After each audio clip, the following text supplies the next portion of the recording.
தொடர் கனமழை காரணமாக கன்னியாகுமரி மாவட்ட ஆறுகளில் வெள்ளம் பெருக்கெடுத்து ஓடுகிறது. குலசேகரம் அடுத்த திருப்பரப்பு சாலையை மழைநீர் மூழ்கடித்து சென்றது. விளைநிலங்களை வெள்ளம் சூழ்ந்ததால் விவசாயமும் பாதிக்கப்பட்டுள்ளதாக தெரிவித்தனர்.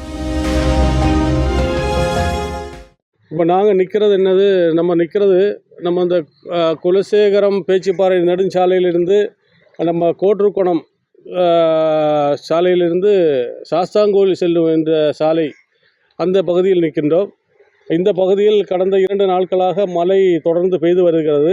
இந்த சாஸ்தாங்கோயில் இந்த சாலை பகுதியாக கடந்த 2 வருடங்களாக தண்ணீர் தேங்கி நிற்பது என்பது தொடர்கதையாக உள்ளது. பல முறை நாம் மாவட்ட ஆட்சியருக்கு மனுக்கள் கொடுத்தோம். பேரூராட்சிக்கு நேரடியாகவும் தபால் மூலமும் மனுக்கள் கொடுத்தோம். மாவட்ட ஆட்சியருக்கு கொடுக்கின்ற போது உடனடியாக அவர்கள் ஏடி பஞ்சாயத்து அவர்களிடம் அந்த மனுக்களை பரிந்துரை செய்யுமாறு அவர்கள் ஒப்படைத்தார்கள். ஆனால் பஞ்சாயத்திலிருந்து மக்கள் இங்கு வந்து பார்த்து எந்த ஒரு வேலையும் செய்து முடித்து தரவில்லை. ஆனால் இங்கு 100க்கும் மேற்பட்ட வீடுகள் இருக்கிறது. பல வீடுகளிலும் தண்ணீர் சூழ்ந்திருக்கிறது.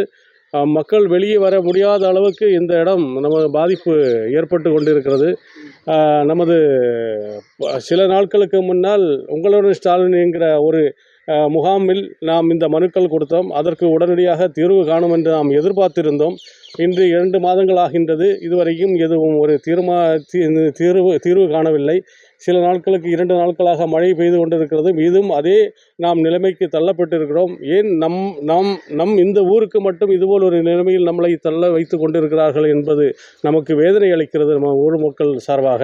ஆகையால் உடனடியாக இந்த தண்ணீருக்கு ஒரு நல்ல ஒரு வடிகால் ஓடை அமைத்து மக்களை இந்த இயல்பு நிலைக்கு கொண்டு வர வேண்டும் என்று, இயல்பு நிலைக்கு வாழ்வாதாரத்தை, நமது விளைநிலங்களை பார்த்தால் உங்களுக்கு தெரியும், இங்கு உள்ள விளைநிலங்களிலும் தண்ணீர் சூழ்ந்து விவசாயிகள் மிகவும் வேதனை அளிக்கின்ற ஒரு காட்சியை காண்கின்றது.